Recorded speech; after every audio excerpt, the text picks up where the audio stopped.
أتدرون أنه عندما يتوب الواحد منا إلى الله تعالى فإنه يكون قد تحققت له ثلاثة من النعم العظيمة الجليلة، كل نعمة منها تعادل الدنيا وما فيها. أول نعمة أن الله تعالى أمهله إلى أن تاب، هذه نعمة. تخيل لو أنه مات قبل أن يصل إلى هذه اللحظة، لحظة التوبة، كيف سيكون حاله؟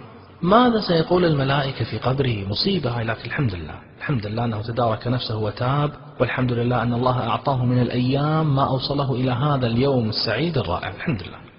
النعمة الثانية والمكافأة الثانية أن الله تعالى أخذ جميع السيئات التي قد جمعها هذا العبد وأبدلها له حسنات.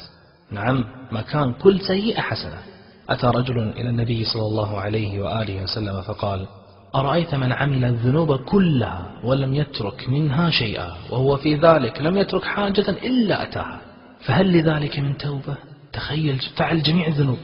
سأله النبي صلى الله عليه وآله وسلم فقال: هل أسلمت؟ يعني أنت مسلم؟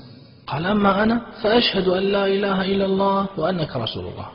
فقال صلى الله عليه وآله وسلم: تفعل الخيرات وتترك السيئات فيجعلهن الله لك خيرات كلهن، يعني تتحول السيئات كلها إلى حسنات. الرجل استغرب، قال: وغدراتي وفجراتي؟ قال: نعم. فذهب الرجل وهو يكبر يقول: الله أكبر الله أكبر. قالوا: فما زال يكبر حتى توارى الأنظار. سبحان الله، ما أحلم الله.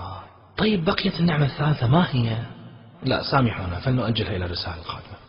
من أعظم النعم التي يحصل عليها العبد إذا تاب ورجع إلى الله تعالى أن الله جل جلاله يفرح به.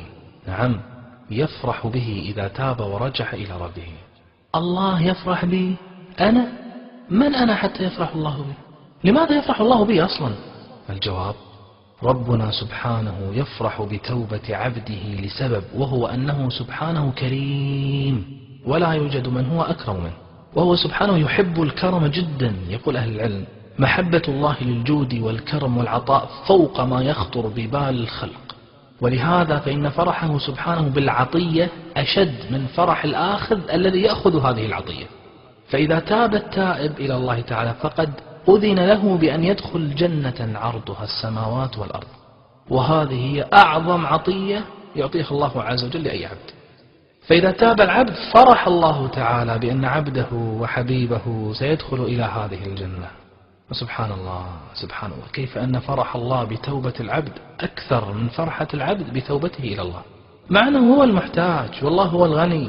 يا أيها الناس أنتم الفقراء إلى الله والله هو الغني الحميد. أخواني أخواتي، كيف لا نحب هذا الإله العظيم الحليم الذي ليس لنا معبود سواه؟ هذا الأمر يجعل الناس يحبون الله تعالى، ومن كان يحب الله فسيحبه أكثر.